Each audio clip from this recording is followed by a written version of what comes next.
एक समय पे दुनिया के 6th richest person, Reliance group के मालिक और मुकेश अंबानी के छोटे भाई।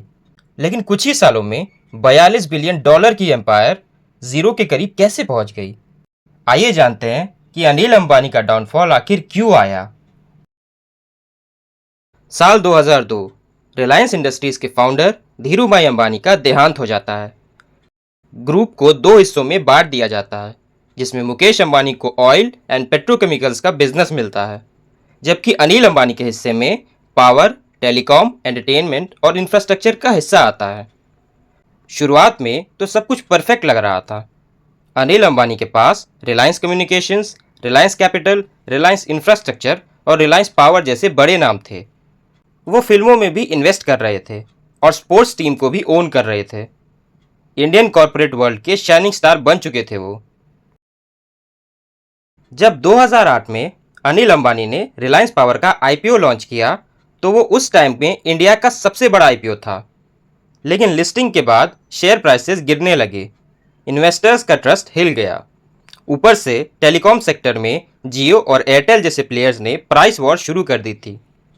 रिलायंस कम्युनिकेशन के कस्टमर्स तेजी से कम होने लगे और कंपनी के ऊपर कर्जा बढ़ते गया।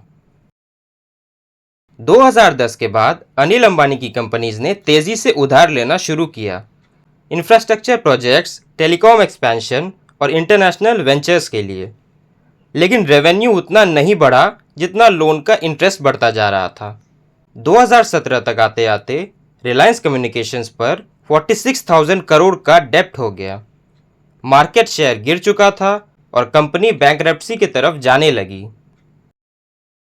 2019 में स्वीडिश कंपनी एरिसन ने अनिल अंबानी की कंपनी पर 550 करोड़ का ड्यू होने का केस किया। कोर्ट ने उन्हें पेमेंट करने का ऑर्डर दिया। इस बीच अनिल अंबानी ने लंदन के कोर्ट में डिक्लेयर किया कि उनके पास पर्सनल एसेट्स नहीं बचे और वो बैंकरप्ट हो चुके हैं। ये सुनकर दुनिया हैरान रह गई कि जो आदमी एक समय $42 बिलियन का मालिक था, वो अपने पर्सनल लायबिलिटीज तक कवर नहीं कर पा रहा था। आज अनिल अंबानी अपने कर्जे को सेटल करने की कोशिश में लगे हैं। उनके कई बिजनेसेस या तो बिक चुके हैं या बंद हो चुके हैं। लेकिन उनकी कहानी एक बहुत बड़ा एग्जाम्पल देती है कि सिर्फ बड़ा नाम, बड़े एसेट्स या एम्बिशियस एक्सपेंशन ही काफ़ी नहीं होता है।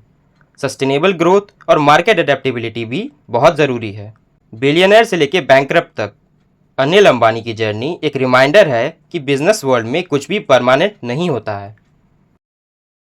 आपको क्या लगता है, अनिल अंबानी को अब क्या करना चाहिए कि वो फिर से टॉप पे पहुंच जाएं?